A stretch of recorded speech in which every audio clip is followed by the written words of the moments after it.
Ladies and gentlemen, Mr. Cropper here. I have a plan, a proposal for you. The problem is modern society keeps us so alienated. All this technology and stuff. We're alienated from ourselves, we're alienated from our family and our friends and from the over spirit.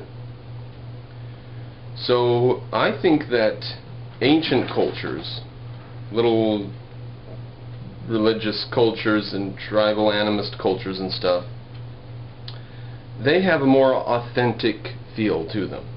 They aren't all just commercialism and selfish and trying to get money and stuff. They have an authentic feel about them that makes them really seem like the people inside those cultures must really enjoy their lives more than we do in America. We're so disconnected and disenfranchised from the human side. Now you may recognize this as a line of thought which is known as Romanticism. The idea that there's a rational side and an emotional side, and they are forever in conflict and opposed.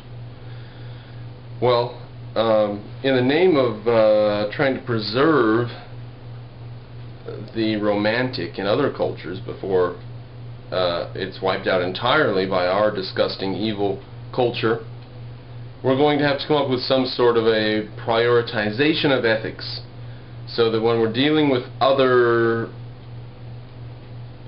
cultures around the world, we know to value theirs above ours. We know not to impose our values on them.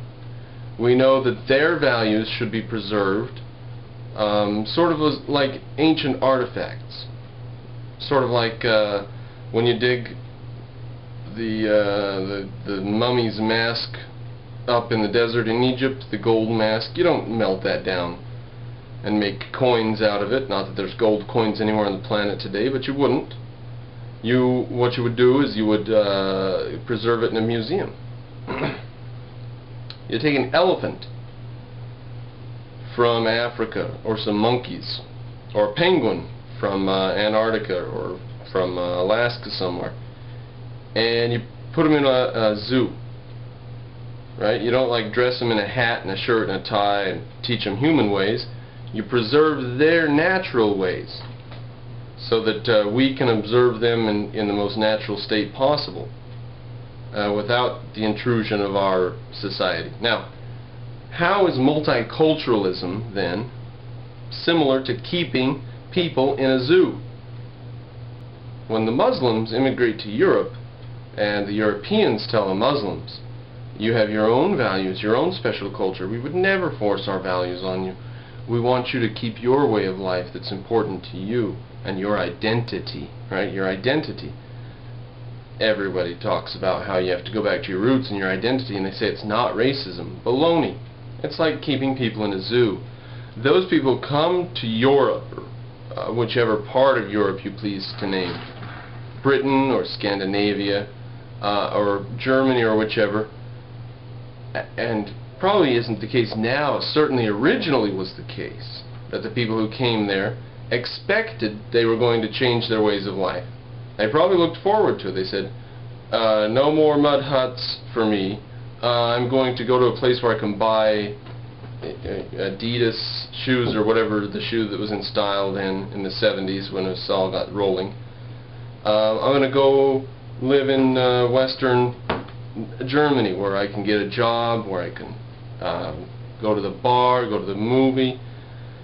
And they get there and they find a culture that values their primitive, backward, religious, monotheistic, theocratic, ancient tribalism above its own modern secular society.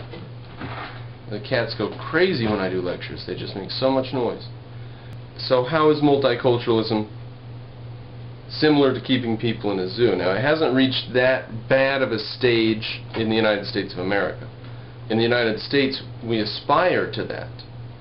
We, the Peace Corps runs around the world undertaking projects while trying to respect the cultural ways.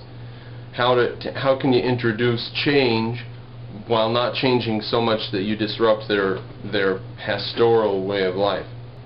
On Cropper B, I've got a video, I think it's entitled something about multiculturalism and the zoo or something, and this video is essentially a remake because at the time all I had is the evidence of the Peace Corps. I didn't know about the catastrophe going on in Europe back when I made that video 2 years ago or whatever. And it's so much clearer to me now, and I thought that I would just let that message out again in maybe a shorter, more coherent video than I had done last time. We have to realize that each individual culture is not tied to the identity of the people in that culture. It's not true. That is the first assumption of multiculturalism, and it is not true. It is not true that the identity of individual people is tied to the cultures that they're in. It's not true. People throughout 2 centuries of emigration to America have come to America mostly on the premise of forgetting about, leaving behind, and abandoning practices of their cultures. They left their previous homes because they didn't like the cultures they were in. They wanted to come to America, and sometimes they came and they kept some parts of their culture. Maybe they kept praying to the same God, but they learned English. Or maybe they didn't learn English, but they converted to Christianity. Or, who knows, all the different options that you can have when you come to America. And people left their homes en masse, and the only reason we didn't get more immigrants to America is because we legally restricted the number starting in 1819. Otherwise, we would probably have twice as many people in America today as we do. If we had totally unrestricted immigration, maybe 3 times as many. Everyone wants to come to America. It's the only place on the planet to live. Every place else is slow death, especially today. It's just more and more true all the time. Biggest economy on the planet, America, because of freedom. Second biggest, Japan. Third biggest, Germany. Why?